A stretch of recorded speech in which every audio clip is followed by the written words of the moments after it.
Então, já que entendeu? você citou, vamos falar um pouco, então, do anti-intelectualismo?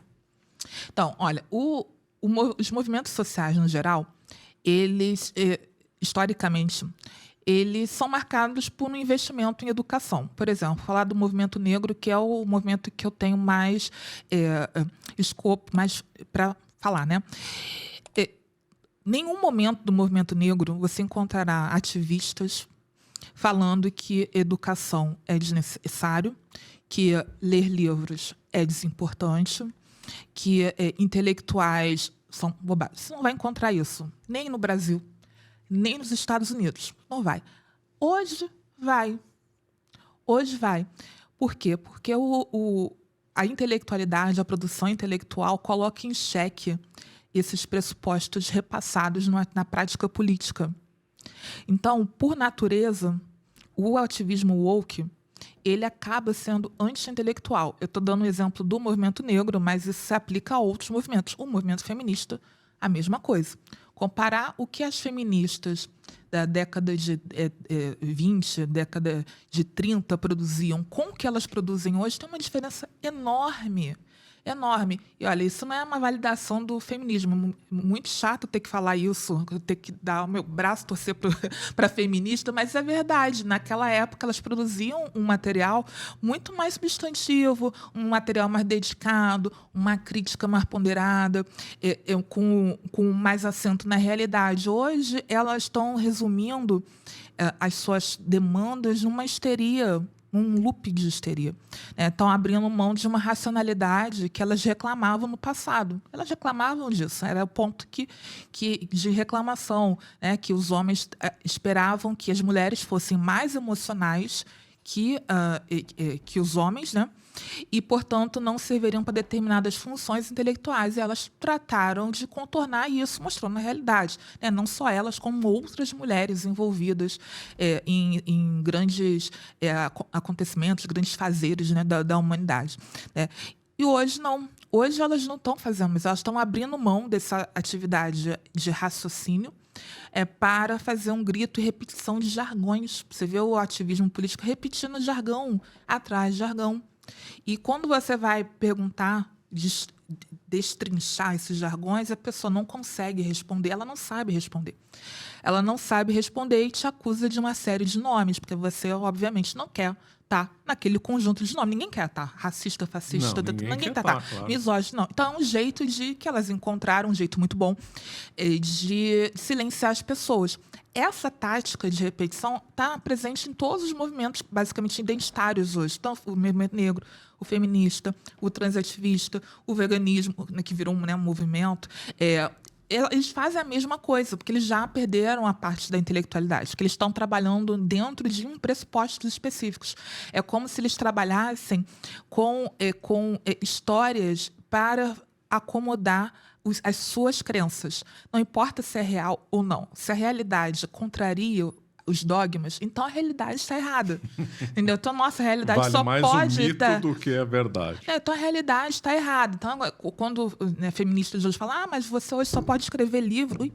Pode escrever livro porque foi feminismo. Nossa, mas como? Antes do feminismo, ninguém podia publicar livro. Se eu achar um livro dos 1800, como é que se... não sabe, porque ela criou umas fantasias, umas histórias para acomodarem os seus desejos. Né? Então, o woke, hoje, ele tem uma marca bastante forte anti-intelectual, porque ele perdeu o compromisso com a realidade e passou a trabalhar com os seus dogmas. Então, fica difícil pensar isso piorar, né? Porque se eles não estão estudando, não estão produzindo coisa intelectual, só estão desenvolvendo chavões e xingamentos, como é que daria para piorar isso? Daria para piorar isso. Dá.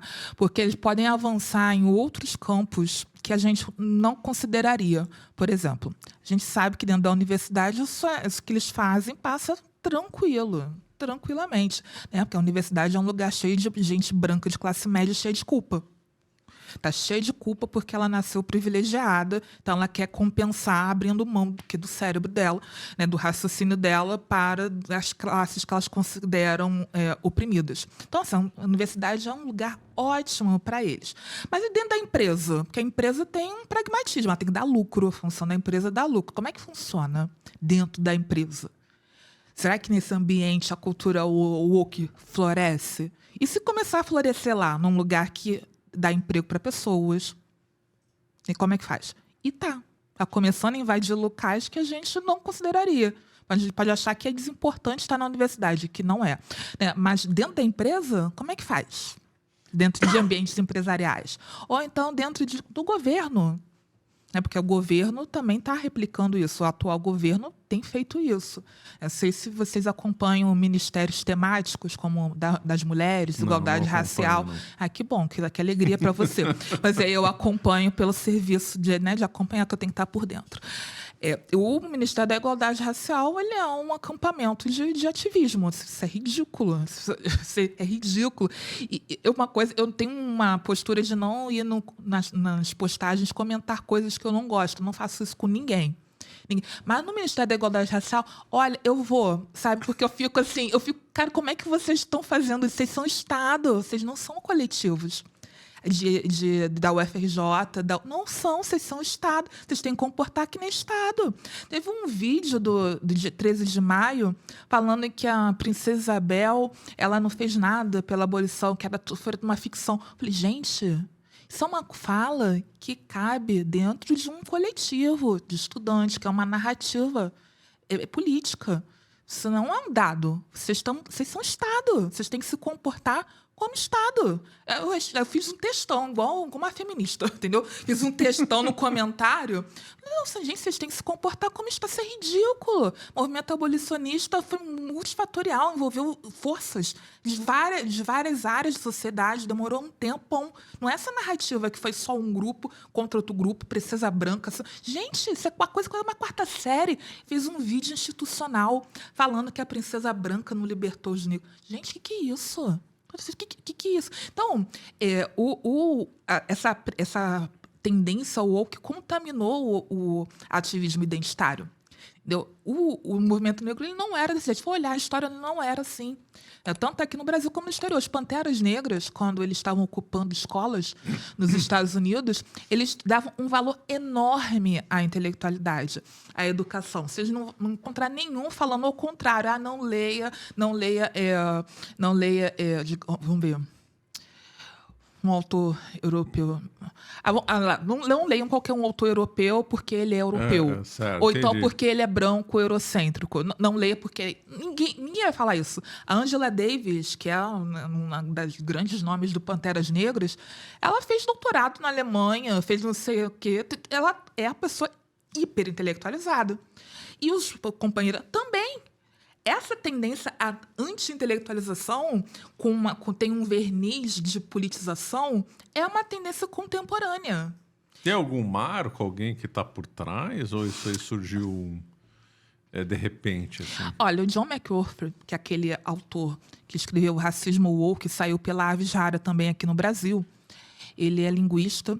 E ele escreve nos Estados Unidos sobre o ativismo negro, as inquietações que ele vê, né, as incoerências e distorções e tal. E ele fala que há 3 ondas do movimento antirracista. A primeira, da abolição da escravatura. A segunda, sobre a abolição do racismo na cultura, no cotidiano. E a terceira... anos 1960 nos Estados Unidos. Nos Estados Unidos. E a partir de 2010, a terceira onda, que nós estaríamos nela agora. Ele fez essa dinâmica das 3 ondas para fazer uma analogia com o movimento feminista. Né? Não faltou uma onda ali em 1920, 1910, ou ele não considerou essa onda? Eu acho que ele botou junto com o do abolicionismo, do movimento abolicionista, entendeu? Botou junto ali. E aí o que ele quer dizer que na terceira onda, que é a que nós estamos, é que o ativismo negro ele já não está interessado, não parece pelo menos, interessado em combater o racismo. Ele quer combater quem discorda deles. Interessante isso, né? Interessante. A qualquer mudou custo. o enfoque aí, né? A qualquer custo. Nós colocamos aqui no livro um caso de uma coordenadora que era coordenadora do setor de diversidade e igualdade, esse DEI, né? Setores de DEI das universidades. E ela é uma mulher negra, doutora, com mais de 10 anos de experiência na área de educação, foi professora de escola, educação básica e tal. Mas ela, olha que louco, ela era uma pessoa que é a favor da democracia liberal, uma liberal clássica, olha, nossa, que doido. Então, ela era a favor que os grupos raciais fossem todos tratados igualmente, fosse ter celebrações de todos os grupos raciais, inclusive os judeus. Entendeu? Então, olha que ideia de jirico que ela teve, de botar dentro do calendário da universidade uma celebração lá judaica, porque ela, já que o setor dela cuidava disso, botou. Ela foi acusada pelos woke de supremacista branca, porque como ela é diretora do DEI e está tratando os brancos como objetos de celebração. Ela falou, mas são os judeus, e a gente está falando de todos os grupos étnicos. Não, mas não pode. E aí, outros acontecimentos, ela foi demitida. Ela foi demitida por fazer o trabalho dela. E eu fiquei muito assustada quando eu vi o caso dela, porque se eu tivesse naquela função dela, eu faria igualzinho. Eu falei, gente, eu seria demitida. Porque tudo que ela fez ali não tem absolutamente nada de preconceituoso, racista, discriminador com nenhum grupo. Ela só não estava atrelada ao dogma do ativismo antirracista. Ela não estava sendo racista. Ela estava só fazendo trabalho de uma maneira numa perspectiva muito liberal de agir. Ela estava assim, tipo, vamos tratar todos igualmente. Vamos valorizar todas as culturas, vamos falar de todas as etnias, já que a ideia é equidade e inclusão. Entendeu? Então, todo mundo. Ela estava realmente celebrando a diversidade cultural. Mas não era esse o propósito do cargo dela. O propósito do cargo dela é que ela celebrasse a inclusão de determinados grupos em detrimento do grupo branco. Entendeu? Não importa se o branco pode ser judeu seja uma etnia. Não importa. Importa que ele é um branco. Como o esquerdista, ele tende a achar que o judeu é tipo de safra, né? Todo judeu é o safra. E não é bem desse jeito, né? E é um grupo étnico, assim, é um grupo que merece ser trabalhado ao conjunto dos outros grupos. É o que ela fez. E ela foi demitida, foi chamada de supremacista branca, racista, fascista. Uma mulher negra, assim, muito... Você olha para ela, você vê, parece que é uma pessoa legal, sabe? Pessoa normal. E ela ficava sem entender. Eu falei, mas por que eu estou sendo xingada disso se eu estou fazendo o que eu fui contratada para fazer? Porque ela achava isso, né? Ela foi excluída da lista dos e-mails porque ela propôs que tivesse uma organização de calendário de reuniões no Google, aquele Google Calendar, né? Google Calendar. E aí a pessoa falou que isso era um jeito de embranquecer, entendeu? Então, ou seja, é porque na perspectiva desse pessoal, algumas características são conectadas à branquitude e à supremacia branca. E algumas características não. Então, se você estiver tentando, por acaso, atingir o que eles associam à supremacia branca, à branquitude, você está sendo supremacista branca. Só que no mundo real, o que ela estava querendo fazer é o que a gente chama de administração e gestão, né? Ela estava querendo organizar, ela estava querendo valorizar a pontualidade, ela queria valorizar a organização, a gestão. Era isso. São princípios que eu não vejo por que negros não podem atingir. São características humanas.